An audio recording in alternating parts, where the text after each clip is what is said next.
show going on. That just indicates that this side, they're the ones that are going to be dancing, so I hope you guys are warmed up, loosened up. We expect to see some excellent worship dance from you. Guys, I just want to thank you so much for being here this morning. Let me say a prayer for us as we continue in our time of worship. Jesus, we ask that you would just fill this place. Help us to know you even more, to give you glory, because you're so deserving for all the love that you show us and the salvation that you offer to us. We just have to say yes. We just have to say, we need you, Jesus. We pray that you're lifted up and that you will draw people to you today. In your most precious name. Amen.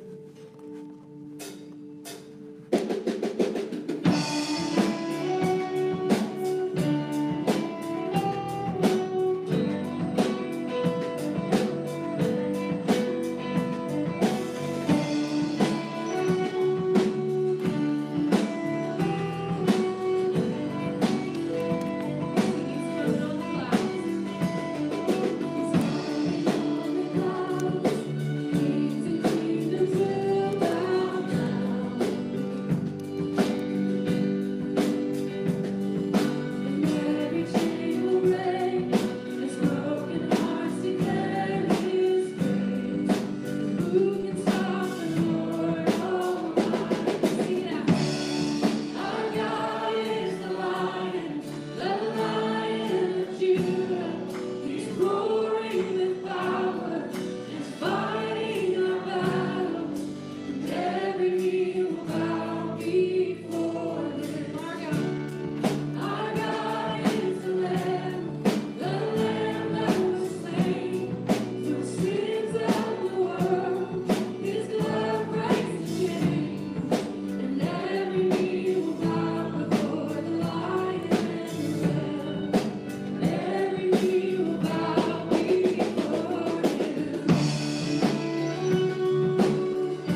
Morning, everyone. I'm Greg Schlosser. I'm a member here at the Jefferson City Christian Church, and I want to extend a warm welcome to everyone, to JC3, and especially if you're a first-time visitor. We're really thrilled that you decided to share your Sunday morning here with us.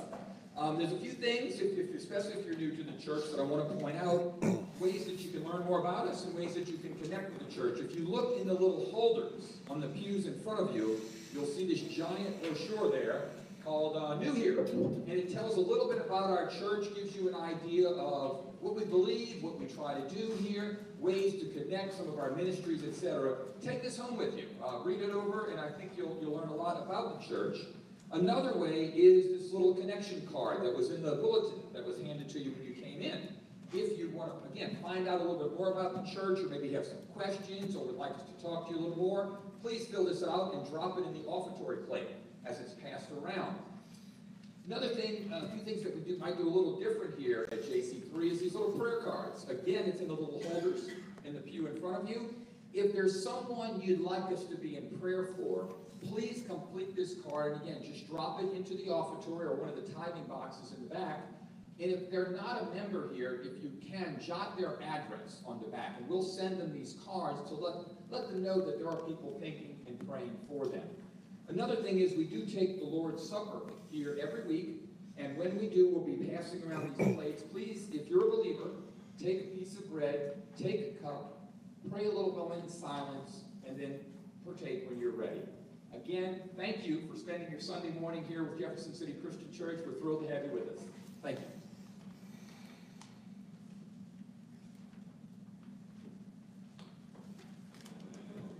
All right, good morning. It's my job this morning to wish you all a very happy Grandparents' Day. I hope you are planning a big celebration for that. And so in the true spirit of love and compassion for grandparents, we decided to pit two families against each other. So I'm going to call to the floor first, Team Myers-Braswell in this corner. Cheer for them. And over in this corner, we'll have Team Ball-Price. So this is a game that you've probably seen before. They're each going to get 3 rolls of toilet paper, and they will have 1 minute to wrap a member of their team in as much of that paper as possible.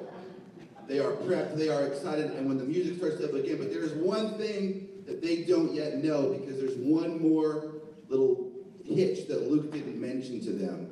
Because it is Grandparents' Day, the grandparents are allowed to select which member of their team gets the paper wrapped around them. So you select who becomes the mummy. You should probably do it somewhat quickly. You got it? You know who you're doing? Yeah. Who's your mummy going to be? Okay. All right. I'm just getting up. And over here. All right, the rules have changed drastically. We did not see this coming. All right, so at the end of this minute, once the music stops, we're going to ask you all to select which team you think has created the better mummy. Are you ready? When the music starts, you'll have 1 minute. Here we go. Yeah, let's go! Here we go.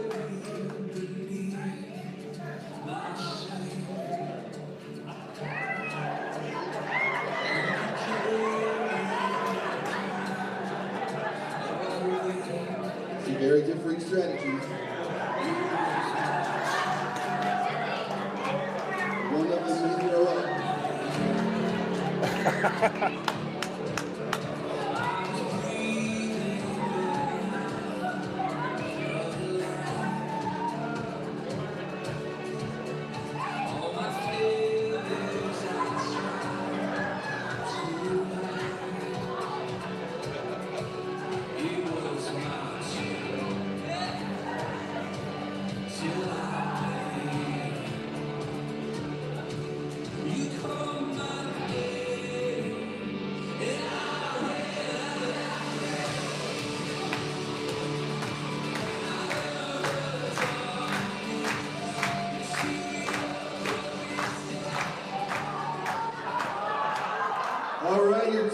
up, please stop rapping.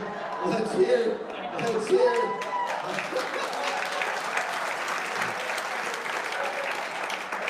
All right, so let's start over here with team. If you think this is the winner, yell loudly for Team Ball Prize.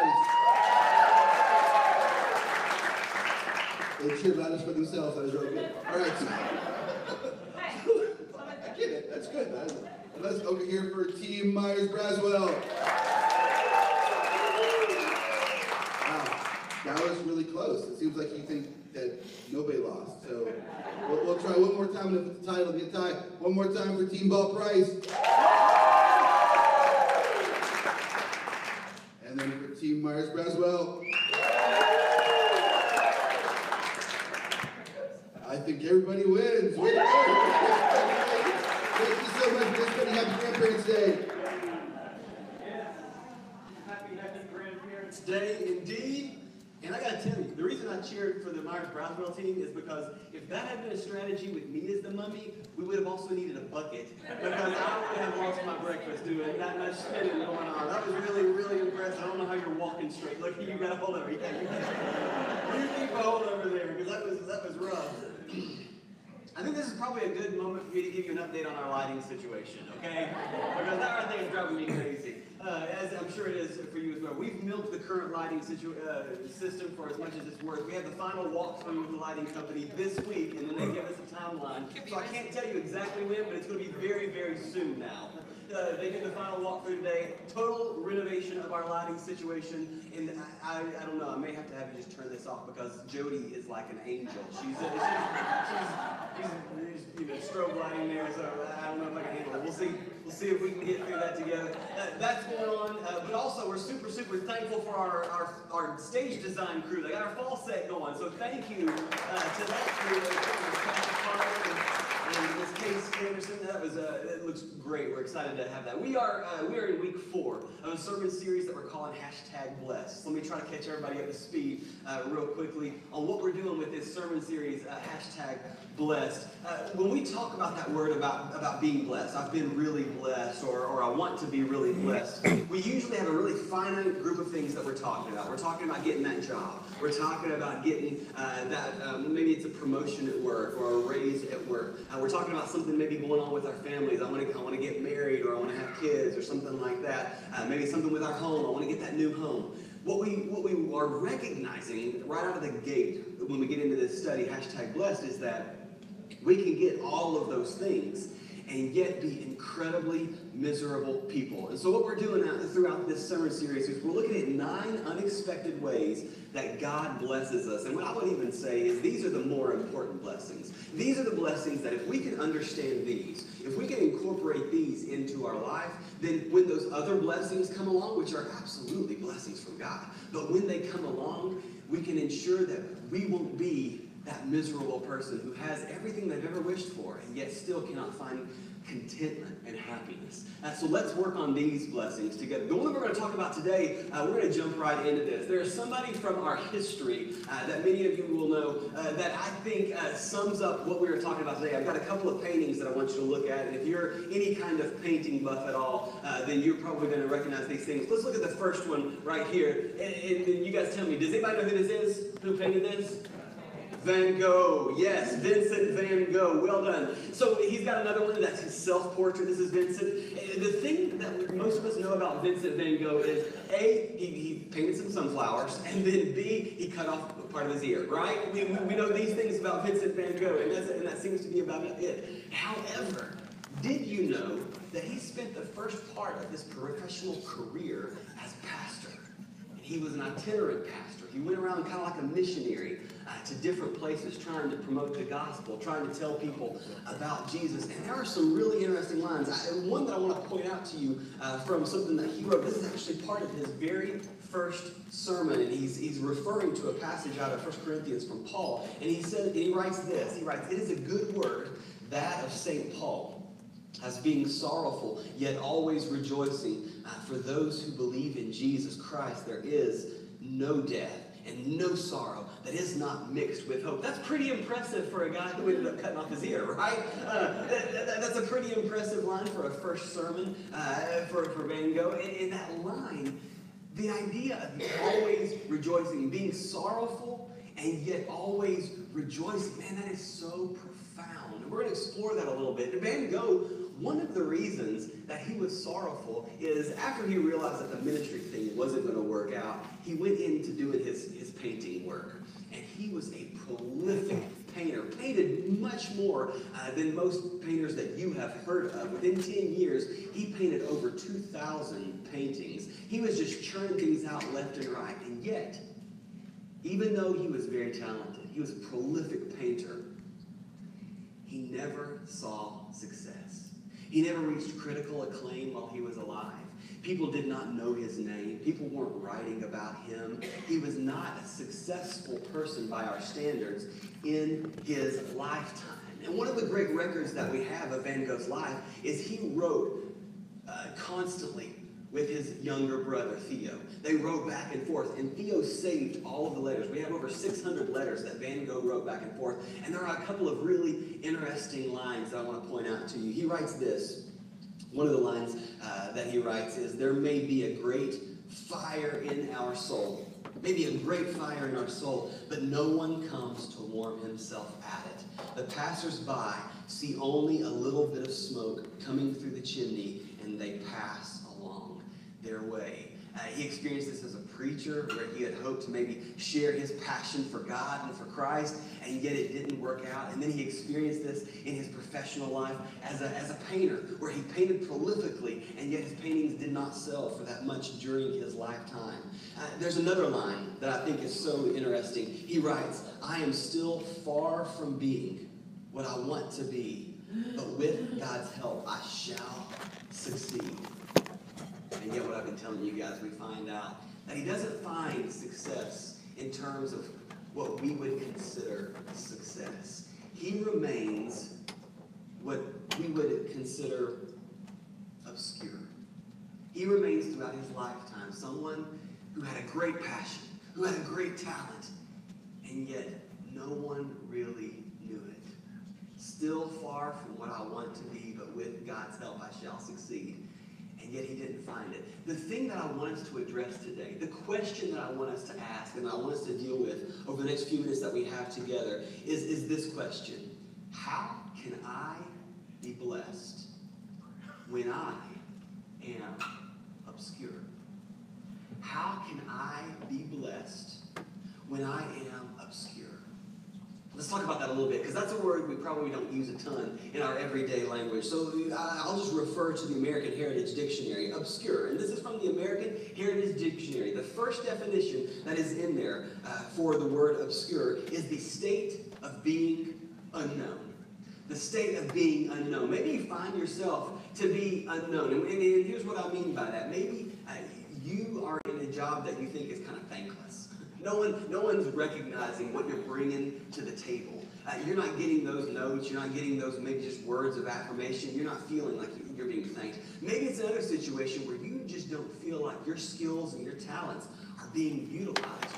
You're in a situation where you've got to do something that you don't feel like you're the best at, but you have to do it at that point in your life. Maybe you're in a situation where other responsibilities in your life, a lot of times as we grow older, we have other responsibilities that come into our life, taking care of aging parents or taking care of kids and aging parents at the same time. We get a lot going on, and trying to fulfill those responsibilities limits our ability to do other dreams and wishes or achievements that we wish we could have in our life. And so we feel like we're kind of stuck in this place of being unknown or unrealized. So that's one definition for the word obscure. The other definition that I think is interesting is when something is difficult to understand. That's the second definition that the American Heritage Dictionary has for obscure. When something is difficult to understand. So perhaps you're going through something. Maybe it's an experience in life, and you just don't know why you're having to go through that. Maybe it's that first thing. Maybe it's you're unknown and you don't know why God is doing that to you at this point in your life. What I hope we can do over the next few minutes is I hope we can look at someone from our scriptures that helps us maybe wrap our minds and our hearts around what God may be doing in our lives when we find ourselves in those times that we are obscured.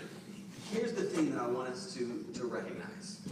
When we feel obscure, the tendency is to look around and ask these questions of why. Why am I unknown? Why can't I wrap my mind around this? And what we tend to do is we tend to focus on three things. In obscure times, there are three things. And I think we can all probably relate to this on some level. In obscure times, we tend to focus on missed opportunities, things that should have been for us or didn't happen. We tend to focus on a lack of recognition, a lack of someone saying good job, a lack of getting that promotion, a lack of someone noticing what we bring to the table. And the third thing that happens when we focus on those things, we have a diminished self-worth. Missed opportunities, lack of recognition, and then a diminished self-worth. Maybe I'm just not that worthy. Maybe I'm not as good as I thought I was. These are the things that we tend to focus on. And as we go throughout this story, as we look at a couple of episodes from this character's life, I want us to replace those three things with three things that I think are better. Three things that I think can help us get the most out of the season in life when we might feel obscure. We're going to be looking at the book of Genesis, okay? So it's an easy one. If you're not really familiar with the Bible, it's the first book right out of the gate. So if you want to turn or scroll to the book of Genesis, go ahead and open that up. We're going to start in chapter 37. And we're going to be looking at a guy named Joseph. Now, I want to make sure that those of you who might not be familiar with all the characters, a lot of the times when we talk about Joseph, people think of Jesus' dad, right? This is not Jesus' dad, okay? This is 1,500 years before that. Not 15, it's 1,500 years before that we find this Joseph. He's known as the patriarch of the Jewish faith, of the Hebrew faith. We meet Joseph, and we meet Joseph early on in his life. He's just a 17-year-old guy. So let's talk together. Genesis 37. I'm going to start at verse 5. And I'm going to read this the way that I think it probably sounded, okay? A lot of times when we read the Bible, we kind of read it static, and we make everybody seem like they're older than they really are. Joseph was 17 years old, okay? So when his lips opened, you got to hear a 17-year-old speaking, okay? Not like some old, mature person, okay? So, Joseph had a dream, and when he told it to his brothers, they hated him all the more. He said to them, hey, yo, listen up. Check this out, y'all. Yeah, this is great. I had a great dream. We were binding sheaves of grain out in the field when suddenly my sheaves started floating, and it stood upright like your sheaves all gathered around mine, and you started bowing down. Okay, now you can see why they were a little annoyed. His brothers said to him, are you serious? Do you intend to reign over us? Will you actually rule us? And they hated him all the more because of his dream and what he had said. So he must have said it even more annoying than I did. Then he had another dream, and he told it to his brother, yo, listen up.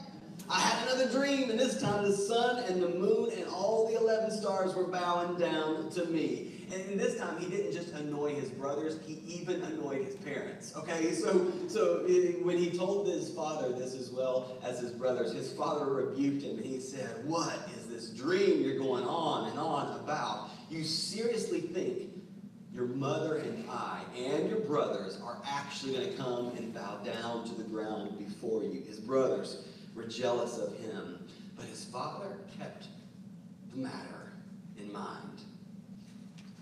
Joseph is given a vision by God.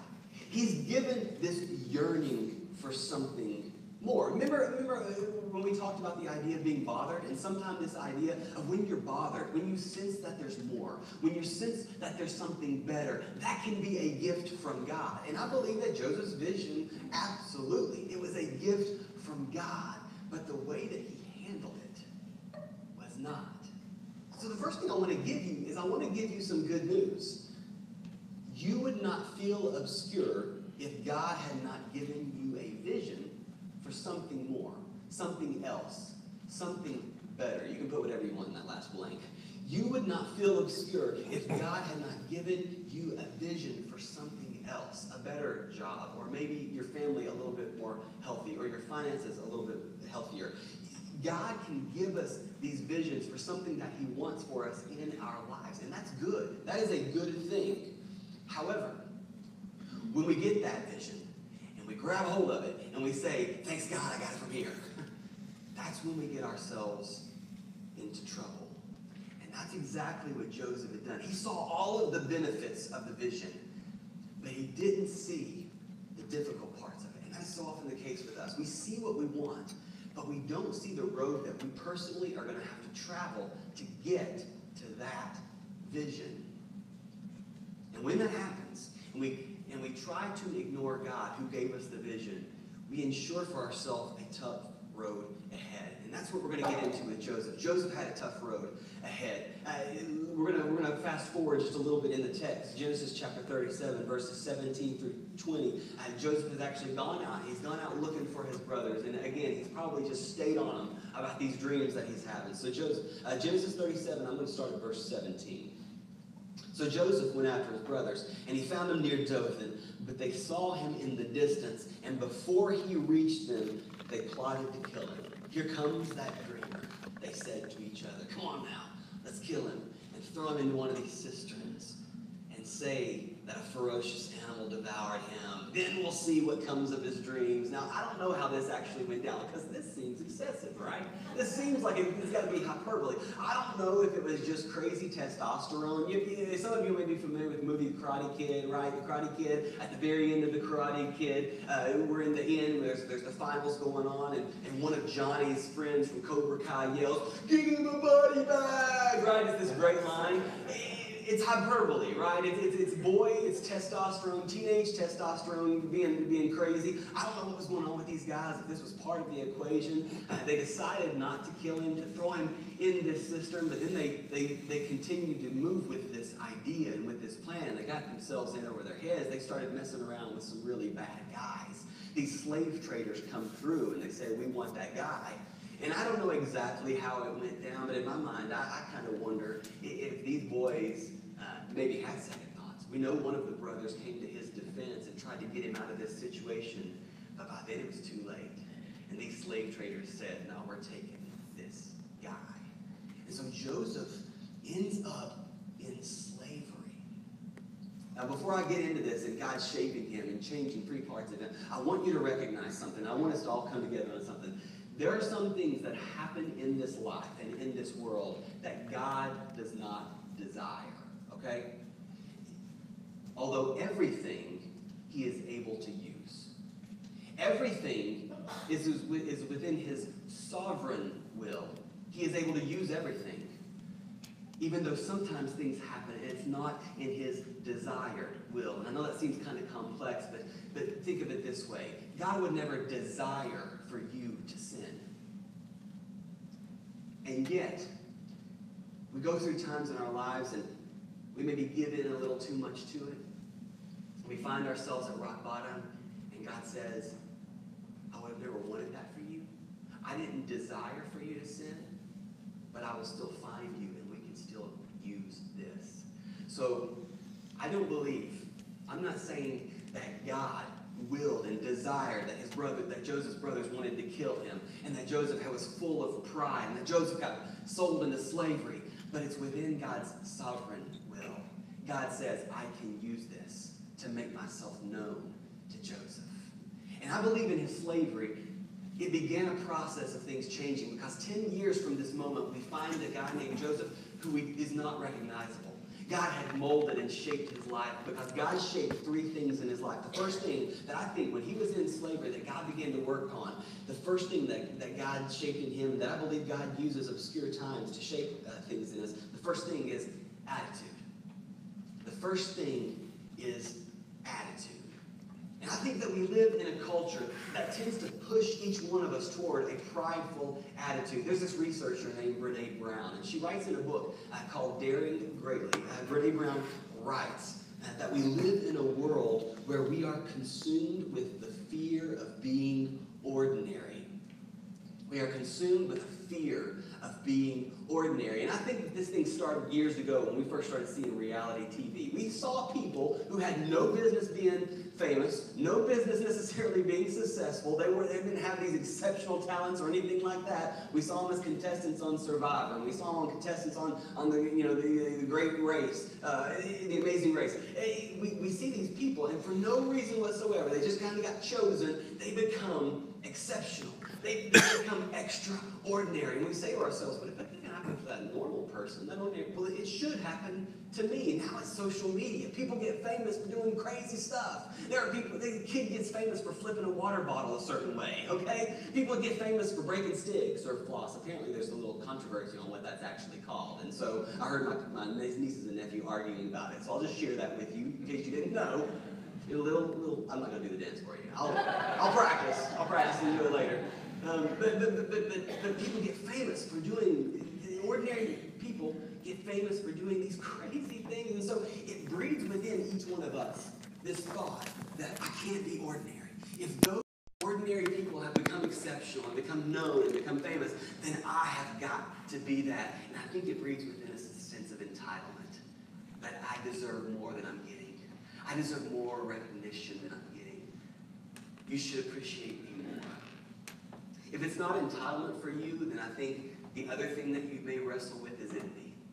You look around at all the people in your life, and it may just be in your neighborhood. We didn't need social media to take over our lives. It could be friends who have maybe reached a certain level of success, and they're your same age. It could be stuff you see on social media where you wonder, man, why in the world do they get to enjoy that and I don't? Why do they get to enjoy that promotion and I don't? Entitlement and envy, I think, are breeded within our culture. And we can't help but for that to shape our attitude into a prideful attitude. And I believe that God wants to develop within each one of us a humble attitude. An attitude of entitlement and envy is so busy looking out that it cannot look inside and learn and be shaped by God. So I believe first God works on Joseph's attitude. Joseph is sold into slavery, and he ends up in the hands of the leader of the guard for the Egyptian army, Egyptian security forces, a man named Potiphar. And immediately Joseph's leadership skills are seen by Potiphar, and he is allowed to take over a lot of things that are under Potiphar's responsibility. So let's skip ahead. Genesis chapter 39, and I want to start with verse 6. Genesis 39, verse 6. So Potiphar left everything he had in Joseph's care. With Joseph in charge, he didn't concern himself with anything except the food that he ate. Now Joseph was well built and handsome, and after a while his master's wife took notice of Joseph and said, "Come to bed with me." But he refused. "With me in charge," he said to her, "my master does not concern himself with anything in the house. Everything he owns, he has entrusted to my care. No one is greater in this house than I am. My master has withheld nothing from me except you, because you're his wife. How could I do such a thing that is such a wicked thing and sin against God?" And though she spoke to Joseph day after day, he refused to go to bed with her, even be with her. Now it says he refused to even be with her, but we do know how this episode ends. It ends a little bit later where he is found with. I don't know exactly. He ends up running through the house away from her, and he's lost his outer clothing. Okay? He may have had on some type of underwear, I don't know. But he ended up in a situation where she was able to at least grab hold of that cloak, and in his effort to refuse her, he takes off and she kept the clothes and he kept running. I don't know exactly how that went down, but I want you to notice something from this passage. This was not a one-time deal with Joseph. It was day after day that she was working on him. I have to believe that there were probably times where Joseph may have gotten himself into a compromising situation with her. Maybe into a compromising conversation with her. Maybe he let a flirt go a little too far. I don't know. But what we do know is this. In that last compromising situation that he was in with her, he was tested. And he came out a rock. He survived the test. He did not give in to the temptation. And that's awesome. But I would guarantee for all of us, we probably have our thing that we seem to be tested on day after day after day. The second thing that I believe that God continues to shape and to strengthen in us is not only our attitude, but I believe that he also wants to shape our character. And I believe he situation with Potiphar's wife.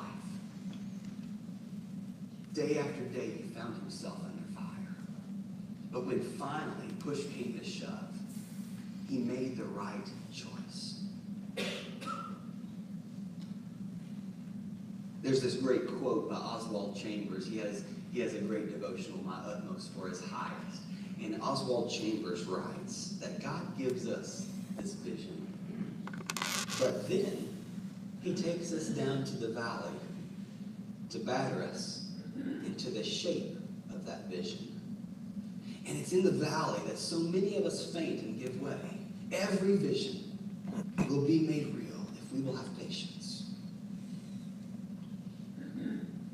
I don't know what it is for you. I don't know about you, but I'd love to say that every time I was tempted, I conquered like Joseph. I ran away. But I would venture to say that every single one of us has known failures in our character. But what I want you to hear is this. Just because you have made failures or mistakes in your character, that does not mean that God is not with you. It means that God wants to strengthen that particular area. It means that God wants you to let him at that part of your life so he can continue to shape you for the vision that he has for your life.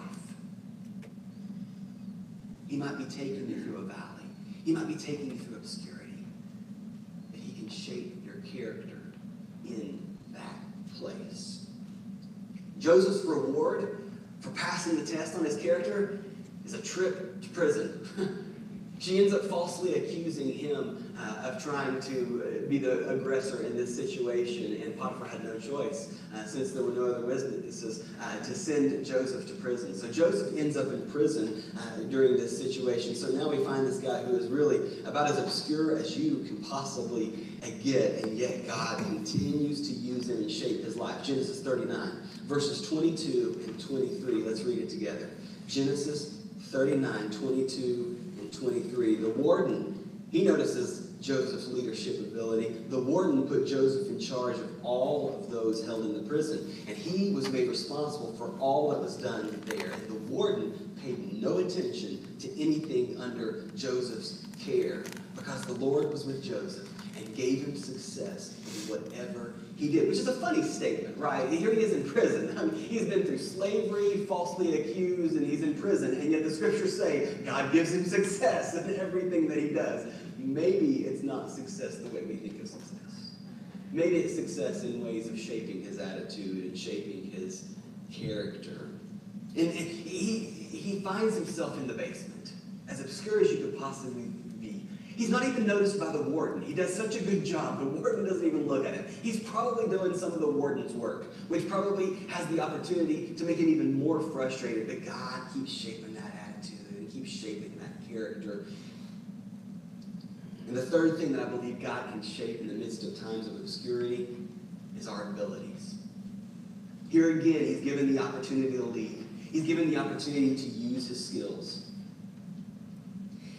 And what he finds in this moment is something that I think is the obstacle so many people have in this life. You have a natural ability. I don't know what you're good at, man. Maybe you're good at numbers. Maybe you're good at being up on stage and talking, doing public presentations. Maybe you're good at just common sense and reasoning. And you're the one that people want in the room because you usually know the best answer. I don't know what you're good at.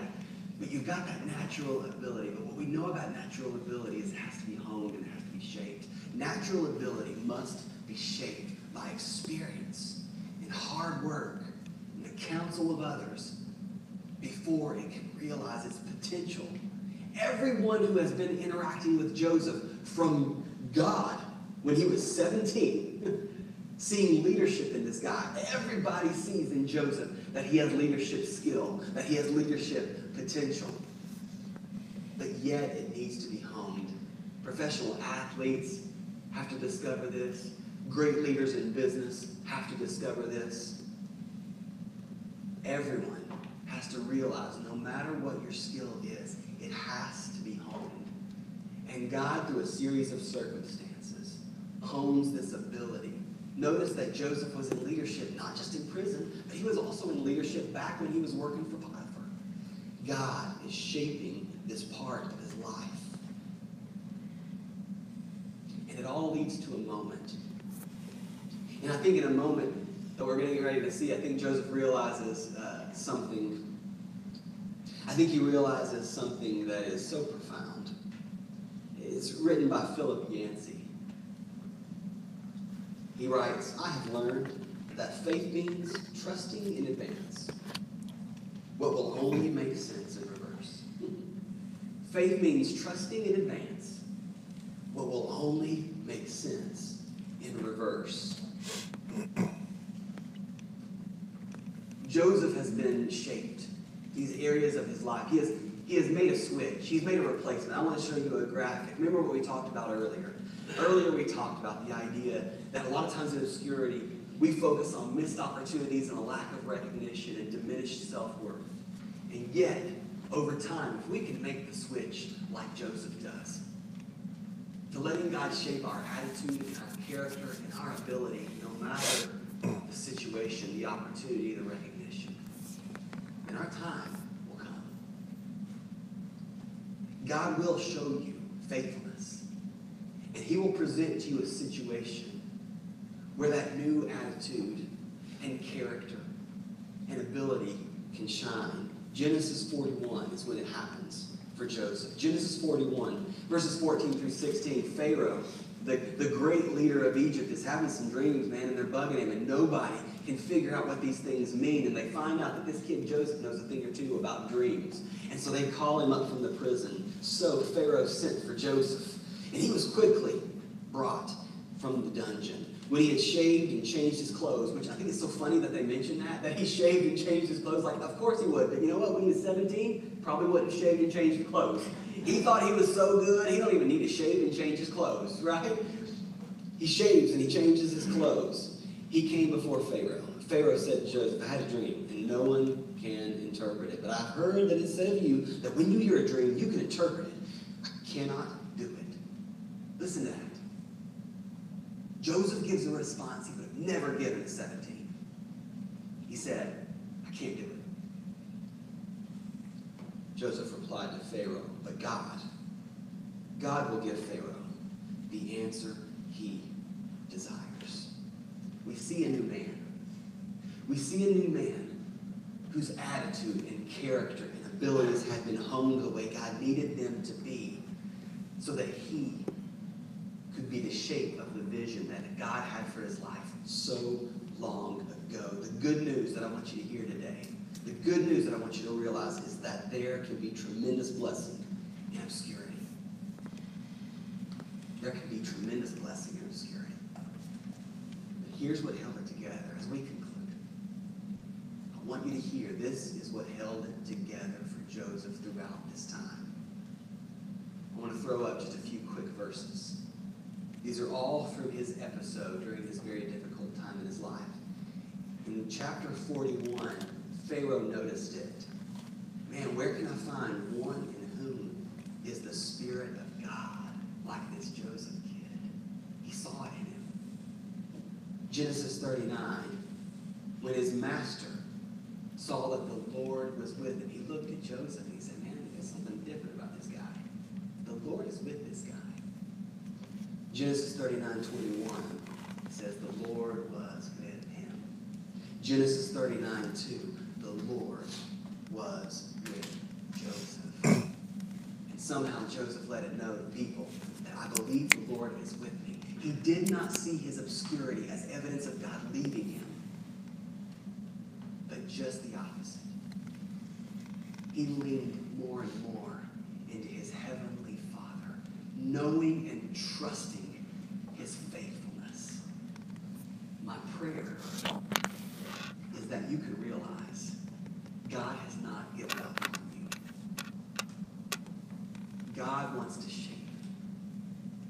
He wants to make you ready for the vision that he has for your family, your job, your life. God has not given up on you. God is faithful beyond imagination. So though you may feel obscure. Know that you are known by God. Let's pray together. Heavenly Father, thank you. Thank you for this story, where we can see a man so burdened, feeling so alone, feeling so obscure, and yet knowing that every step of the way you are with him. My prayer is that every one of us gathered in this room knows how you want to walk with us through all times. That every single one of us knows that you can use anything that we find in our lives. If we will just simply soften our grip on that vision and hand it to you and say, God, I don't know what to do with this, but I know you do. That's it. I know you know my path better than I do. I know you know my family. I know you know my weaknesses. I know you know my attitude, my character, my ability better than I do. For you fashioned me. For I know that I am fearfully and wonderfully made by you. So God, continue to shape me. Continue to mold me after your will. I need you. We need you. It's in Jesus' name that I lift this.